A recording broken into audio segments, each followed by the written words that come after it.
నమస్తే, నేను ఎస్టెల్లా, ప్రధానాధికారి వాతావరణ కేంద్రం అమరావతి. ఈరోజు పశ్చిమ మధ్య మరియు వాయువ్య బంగాళాఖాతంలో ఉత్తర కోస్తాంధ్ర మరియు దక్షిణ ఒడిషా తీరంలో ఒక అల్పపీడనం ఏర్పడింది.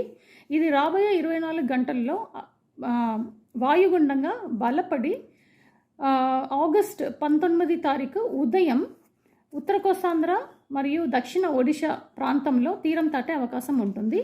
దీని ప్రభావం వల్ల మనకి ఈరోజు మరియు రేపు కోస్తాంధ్రలో చాలా చోట్ల మోస్తరు వర్షం కురిసే అవకాశం ఉంటుంది.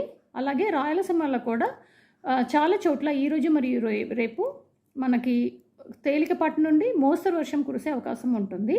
మరీ ముఖ్యంగా ఈరోజు మరియు రేపు విశాఖపట్నం, అనకాపల్లి, కాకినాడ, కోనసీమ, యానాం మరియు ఈస్ట్ గోదావరి, వెస్ట్ గోదావరి, అల్లూరి సీతారామరాజు, గుంటూరు, ఏలూరు మరియు ఎన్టీఆర్ ఈ జిల్లాలలో 1-2 చోట్ల మనకు అత్యంత భారీ వర్షాలు కురిసే అవకాశం ఉంటుంది.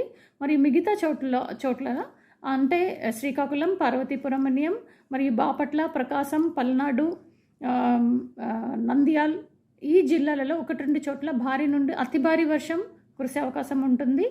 మరియు రాయలసీమలో నంద్యాలలో 1-2 చోట్ల భారీ నుండి అతి భారీ వర్షం మరియు మిగతా జిల్లాల్లో 1-2 చోట్ల భారీ వర్షం కురిసే అవకాశం ఉంటుంది ఈరోజు మరియు రేపు. సో దీని కారణంగా ప్రజలు అప్రమత్తంగా ఉండాలని హెచ్చరిక జారీ చేయడం జరిగింది.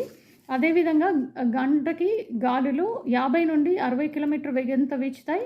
మరియు కొన్ని చోట్ల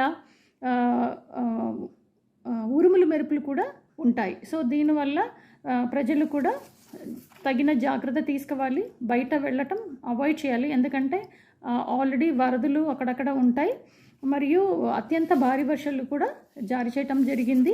సో దీనివల్ల ముఖ్యంగా లోతట్టు ప్రాంతంలో ఉన్నవాళ్ళు సురక్షితమైన చోట్లలో ఉండాలి అని హెచ్చరిక ఇవ్వబడినది. మరియు మత్స్యకారులు కూడా ఈ రోజు నుండి ఆగస్టు 20 తారీఖు దాకా సముద్రంలోనికి వెళ్ళవద్దని హెచ్చరిక జారీ చేయడం జరిగింది.